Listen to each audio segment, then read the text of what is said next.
Hello, this is Jenny Nichols, and this is Local Share Green Action Podcast, where we hear from people across the U.S. that share their stories about work that they are doing in their local community with a common goal of taking green action that helps care for people and wildlife and the environment in our local towns and cities. Our goal is that we might be able to learn from and inspire each other while we find our own solution-based action that lets us live meaningful, sustainable, eco-friendly lives while cleaning, protecting, and repairing the environment and helping everyone meet the challenges of the COVID-19 pandemic world that we live in now. As a preamble, composting business that we're discussing uses bicycles to pick up buckets of people's food scraps from around Reno and then compost them, turning them into healthy soil amendments that can add organic matter that is filled with biological activity that help people to grow thriving gardens. And it keeps those food waste from being added to landfills where they would be converting into toxic polluting methane gas, which would be released into our communities. Today on our podcast, we have someone who owns his own composting service business and has turned this small company into a sustainable, eco-friendly livelihood that takes waste and turns it into thriving soil amendment for home gardeners that are lucky to be using his service. We are talking with Garrett Menghini. Garrett was born and raised in Reno, Nevada. Then he was off to attend college in Southern California, where he earned his bachelor's degree in electrical engineering and spent a few years working for SpaceX, one of Elon Musk's companies. After leaving SpaceX, he had a brief stint in San Francisco and Seattle, where he was at last introduced to composting, and a 4-month adventure where he hiked the Pacific Crest Trail. He's been in Reno for about 3 years, where he's currently working on building his down-to-earth composting business while striving to lead a more sustainable, joyful life. Welcome, Garrett. Thanks for having me. We're so excited to speak with you and find out more about what you are doing in the Northern Nevada community with your down-to-earth composting service. Yeah, I'm excited to share a little bit about my story, and definitely been one that I couldn't have predicted five years ago. Yeah, so using the metaphor of a garden, what in your past helped create the right conditions for you to want to start taking some kind of green action? I think that it's been bubbling up kind of my whole life. Growing up, so I grew up here in Reno, south of Reno in Washoe Valley, and my parents are on 5 acres out there, and they were both really into riding horses and kind of team roping, rodeo, that whole type of culture. And being on 5 acres, we had plenty of space. We had horses, we had cows, we had dogs, cats, goats, and just kind of got to spend a lot of time outside. My mom had a garden, and just that chance and kind of being able to have my hands in the dirt, that was, I would say, the start of it. And then the pendulum swung a little bit in the other direction when I went to college. My dad, he was a carpenter, a construction worker for 35, 40 years. And growing up, there was this, he would continually encourage me. My parents would both continually encourage me to get a job where I didn't have to use so much physical muscle and I could use my brain a little bit more. And so I'm fortunate to have a pretty adept brain when it comes to science and math. So I ended up going and getting my electrical engineering degree and working in the aerospace industry. So this is quite a ways away from sustainability at this point. And it wasn't until I kind of saw that contrast and saw what that was like, living in Los Angeles, commuting to work, sitting in a cubicle all day, being very much a consumer of society, that I kind of came back to my roots a little bit, kind of growing up out in rural Nevada, being a little bit more self-sufficient. And it was just the contrast between my growing up and my early career that made me realize that living sustainably and living a little bit more simply was a lot more gratifying and fulfilling to me. Oh. So what helped you decide on specifically what you wanted to do? It would probably be, during the intro you mentioned that I thru hiked the Pacific Crest Trail, and that was really it for me. And that was the first time in my life that I had done something that maybe society didn't think was as good of an idea. Before then, going off to college and getting an engineering degree, it's like, oh wow, cool, you're smart, you're going to make a lot of money, like you'll be successful. And then hiking the Pacific Crest Trail was more, it's like, wait a minute, you're going to quit your job and you're going to go backpack for 4 months? Like, what are you throwing away? Nobody in their right mind would do this. And it was kind of the happiest 4 months of my life. Wow. And that gave me more confidence in my own intuition to know what I wanted. So I would say that the confidence I gained from that experience gave me the confidence to then pursue something in the sustainability sphere. I'd been thinking for a while that sustainability and, mitigating the risk of climate change and the impact of climate change, that seemed more and more important, but I was never confident enough to kind of jump in feet first. And then after the PCT and realizing that, Garrett, you do have a pretty good idea of what you want and a good idea of what is going to bring you joy. That was enough to push me towards this. PCT meaning Pacific Coast. Pacific Crest Trail. Okay, yeah. Gotcha. Okay. Yep. So when you were introduced to composting, you said you were in Seattle? Yeah. Ironically, it wasn't something that we did growing up on those 5 acres out in Washoe Valley. And it wasn't, college came and went and it wasn't on my radar. And then living in San Francisco and Seattle, where they have their mandatory curbside organics collection programs. That was the first time I really started doing it. And then I found it's like one of those things where once you start, it becomes painful to throw away coffee grounds or eggshells, banana peels, anything that could be composted. Like after that, once it went in the trash, it was a little bit painful inside. So that was kind of when I got back to Reno, I still wasn't really thinking about composting specifically. It was something where my parents and I built a compost bin out at their place, and we started composting their animals' manure and their food scraps and some of the leaves and whatnot from their 5 acres, and had a decent sized 4-bin system there. But it was initially for me more about growing healthy food, and that's kind of where my focus was prior to composting. And then I realized, or as I learned more, you see that healthy food, nutrient-dense food, it depends on a healthy, biodiverse soil. And one of the arguably most beneficial things we can do to build healthy, biodiverse soil is to add organic matter and add good quality compost. So I kind of got to the composting business in a roundabout way, and it took me about a year of trying to garden and grow food to figure out that composting was the way that I actually wanted to go. So it definitely wasn't a linear journey. So in the beginning, how did you start out once you kind of figured out what you wanted to do? With the composting? Yeah. So when you first started your business, or like right before you got into the business, how did you get started? Yeah. So the composting was more and more on my radar. And then it was a pretty serendipitous sequence of events. There was a guy in town, Kyle Isaacson, who runs this awesome nonprofit, the Be the Change Project here in Reno. He, in 2016, I think, he had started this bike-powered compost collection business, and he was looking to transfer ownership to somebody other than himself. He'd gotten it started. I think he was picking up from about 45 households here in Central Reno at the time. And he was looking to hand it off to somebody else. A mutual friend passed that information along to me. And at the time I was, again, trying to figure out how to make some sort of urban farming, urban gardening business work.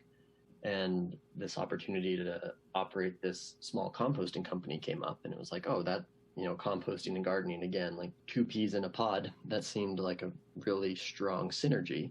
So I spoke with Kyle, and he kind of showed me the ropes and what he was doing with the business. And I took it over, and that was about 2 years ago now. Wow. So how did you have to get any additional training, or you already kind of knew what you were doing with composting from the beginning? How did that work out? There wasn't, the training was really on the job, which I found has been the most effective kind of training. Going back to the work I was doing at SpaceX, it was the on-the-job training. In the first 6 months, it seemed like I learned more than I did in my 4 years at undergrad. Wow. And yeah, every direction I've gone, it seems like being able to kind of lean into that uncertainty and not really knowing what you're doing and kind of accepting that is an incredible chance to learn while doing.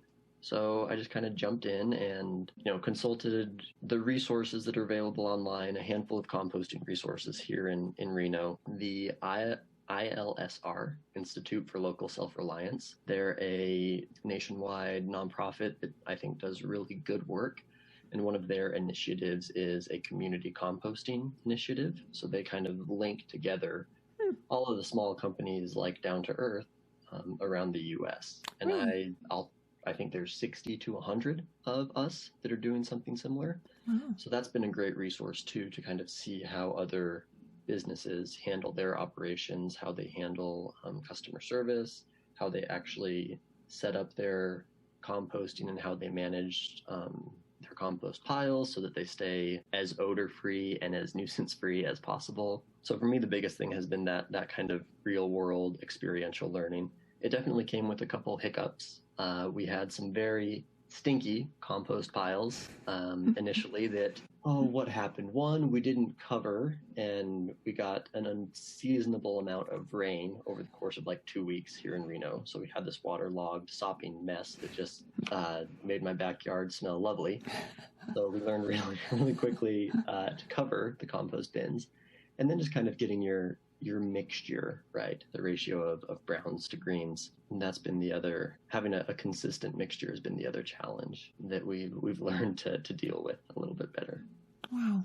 So did you have to get equipment, or are you doing that by hand, or? We're still doing most of it by hand. So we have some smaller sites around Reno that we turn by hand, and that's what we're calling craft compost. And those are smaller batches. We're talking 1 yard, 1 to 2 cubic yards at a time. And then a bigger spot south of Reno where we just have a larger static pile. And the static pile doesn't require as much turning. And that's something that's maybe one of the challenges here is we, when looking at some of the commercial composting facilities, there's a lot of heavy machinery and a lot of diesel-powered machinery. The grinders, the big front-end loaders, the screens, the trommel screens. I mean, we're talking, thousands of dollars in fuel each month to operate these pieces of equipment. And so for someone whose intention is to operate a sustainable business, an environmentally sustainable business, it's tough to kind of see that path and then want to go down that path towards big machines and, more CO2 emissions. So it's a trade-off that we're constantly aware of here is, how much do we want to pursue, growth and expansion and automation and machinery versus how much do we just want to kind of refine the systems, rely more on muscle over motor, and just accept the trade-offs and the limitations that's going to have to the business's potential to scale. Gotcha. So how did you start? You said you started with like 45 or 48 families? Yeah. Okay. That. And then from there, how did you kind of bring your own personality and kind of grow the business from where it was in the beginning? That's a good question. So the business, when we took it over, it was called the Reno Rot Riders. And the branding, the logo, it had like a very maybe Harley Davidson feel to it. Orange and black and just some really bold. And at the time the business that I was running was called Down to Earth Gardens. And there was a great company here in Reno. They're called Bare Knuckle Branding. They did kind of the branding for that gardening business. And it was called Down to Earth Gardens because they kind of interviewed me and got to know me. And that's how they described me personally, was down to earth, pretty pragmatic, pretty nice. Straightforward, and they thought that was also a good name for a gardening company, and I agreed. And so when we took over the Reno Rot Riders, it seemed challenging to manage both Down to Earth Gardens and this other brand. So we rebranded the Reno Rot Riders as Down to Earth Composting. And I think just the name, a name like Down to Earth, you're expecting just a very real, personable, simple interaction. And that's kind of how I am. When it comes to marketing and sales, and that the type of push advertising that you can maybe associate with marketing or sales. I really don't like that when people try and push that on me. So that's part of down to earth, not really pushing that on anyone else and just speaking our truths the best that we can, being content with the organic growth that comes from that. Like if we're here being ourselves and speaking what's true to us, then it might take a little longer, but I think we'll still find our ways into the lives of the people who our message resonates with. So did you find like word of mouth was helpful? Or Yeah, word of mouth has been the most helpful. About a year ago, we started to track how our new members heard about us. And so about a third of new signups come from word of mouth. Another maybe quarter come from just online. So folks just, they Googled composting in Reno, Googled down to earth composting if they'd seen our bikes and trailers around, or they were just trying to learn how to live more sustainably. And through some way or another, they ended up at down to earth site. So word of mouth and then just the online, SEO, if you want to call that, search engine optimization. Nice. Those have been the two biggest channels. And we don't spend hardly any money on paid advertising. We tried a little bit, putting ads in a magazine, or we were also fortunate and had interviews on a handful of the local news stations here around town. Oh, nice. And it just, those didn't seem to have the same sort of impact that word of mouth did. And that's kind of my perspective, is that if we can offer really good customer service and be remarkable. If you're remarkable in how you serve your current members, then they're going to remark about you to their friends and to their family and to the people that they're around the most. So for me, that's kind of that's always been my take on growth, is just do a good job and have some patience and let the organic growth do its thing. So you mentioned to me before that part of your business is through a farmer's market where you do people bring the compost to you, or to the food scraps to you, and then the rest is where you go and pick it up.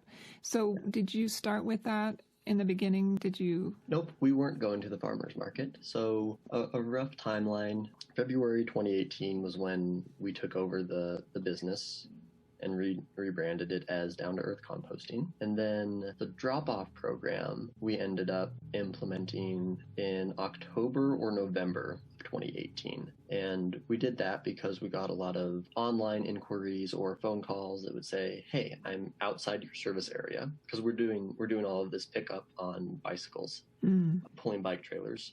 And Reno, unfortunately, isn't the most flat city out there. So there's a lot of areas that we didn't serve at the time with our weekly collection. And it was just the question that we kept getting asked again and again was, I'm outside your service area, what can I do? And for the longest time, we didn't have an answer there. And then one of our team members who moved here from New York, he mentioned that New York City had a drop-off program where people would bring their buckets of food scraps to these drop-off points. And I was initially that seems really, really odd. Are people really that... It's kind of inspiring to think that people are that excited or understand the benefits and the importance of composting their food scraps that much to go out of their way and take their food scraps to these drop-off points. Yeah. So we started offering that program. And that was about a year and a half ago now, and it has about 370 members here in Reno. Wow! So it grew and is used much more than I ever expected. Awesome. So yeah. So you have mentioned some of the challenges, a little bit of that. When you came across challenges or tough times, did you have anything that particularly helped you make it through or kind of keep the faith as you were building things up?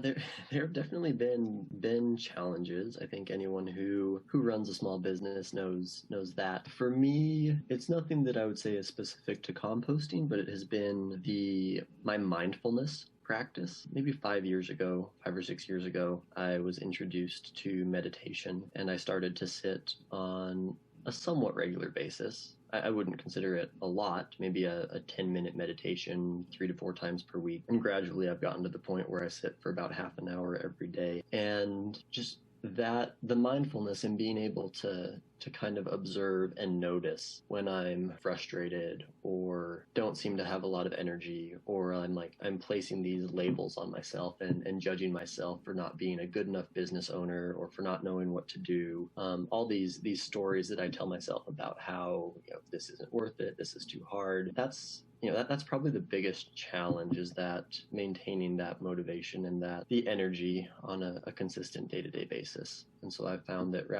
for me, the most helpful approach, rather than try and push that feeling off when I feel it, has been to, now that I have more of the skill to notice, okay, this is how you're feeling. And just acknowledging that helps me kind of get through those downs a lot quicker. So the mindfulness muscle and the mindfulness practice has really helped get through a lot of the challenges with Down to Earth. And a lot of the challenges, I think, as the owner of a small business, they're personal challenges. And I do believe that a business is only going to grow as much as the owner and the team grows. So I think it's important for the owner to continue to grow and push themselves. And that's also for me been the biggest challenge, is to continue that growth and that pushing. Yeah. Some of the ways that what are some of the ways that you and others are enjoying the rewards from your composting? I mean, obviously there's the tangible rewards, which would be compost. What is that like, when you're able to, take those food scraps in and then deliver? That, to me, that full circle nature of this business is one of the more exciting aspects of it. I think that type of mindset, keeping resources local and being able to reuse, recycle, rot, whenever we can. I don't know, it feels peaceful, I would say. Peaceful knowing that the work that you are doing, or in our members' case, is the business that they're contributing to, the energy that they're contributing to, it's working in a way that's more in alignment with nature. And I think being able to be a part of that on a daily basis, back to your previous question, that's probably another thing that helps get through those challenging times,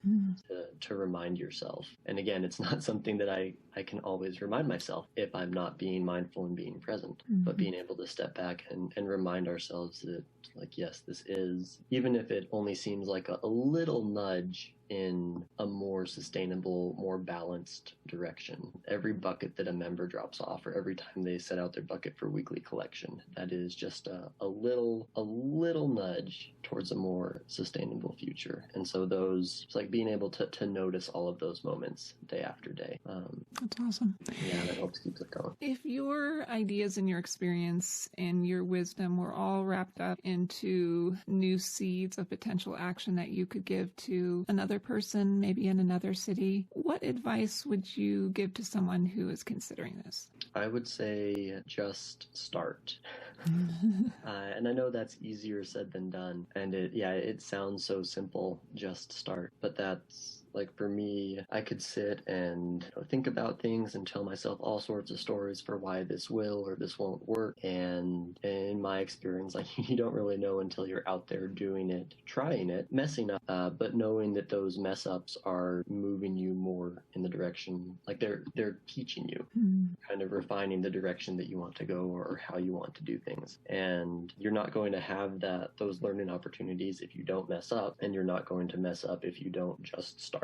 Yeah. So I would say that I do know that it's so much easier said than done. Just start. And then, so for me, making that a little bit more tangible, let's say that somebody maybe wants to start a composting business, like Down to Earth, similar. Right. Ask yourself the question, okay, what's a first step? It doesn't even have to be the right first step. It just has to be a first step. So whether or not that's going, and this is uncomfortable, going and talking to your neighbor or people on your block and just asking questions, learning if the vision that you have is something that other people share.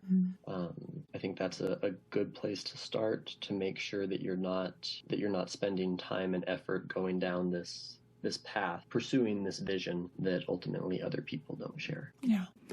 So if you wanted to recommend a book or a website or a film, I know you did mention a website earlier. Yeah, some things that come to mind. So like I mentioned earlier, the ILSR, Institute for Local Self-Reliance, that's a really good website. Okay. One of the more helpful books to me, right now I'm going to forget its name, Drawdown, I believe is the name. Okay. And it's basically a very kind of scientific analytic approach. It says, if society implemented these 100 sustainable solutions, the technology for which already exists, if we implemented, here's the top 100 solutions that could eliminate or that could decrease CO2 emissions. For example, composting, commercial composting, I think is number 63 on that list.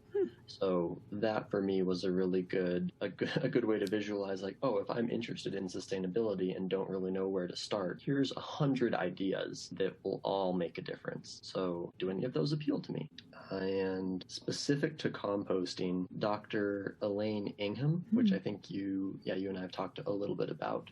Yeah. Her videos that are available on YouTube, some of the videos that are available on her Soil Food Web website, those have all been helpful for me to really understand the role that that organic matter plays in soil and plays in plant growth. So those are three big ones that come to mind specifically as it pertains to composting and just sustainable living in general. That's great. Do you have any upcoming event or project that you would like to share with others? Well, with the social distancing that's going on right now, we unfortunately don't have many events on the calendar. The biggest thing is that we've just expanded our weekly pickup service to all of Reno and Sparks. So earlier I mentioned that when we started this, we were just serving a couple neighborhoods, and as of this morning, we've made the announcement that we're going to open that up to all of Reno and Sparks. So, awesome. How would you like people to contact you? You can find us online, www.downtooearthcomposting.com. We're also on Instagram and Facebook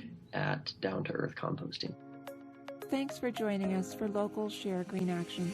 Until next time, let's all use our unique talents and abilities and take meaningful green local action that benefits the planet and people.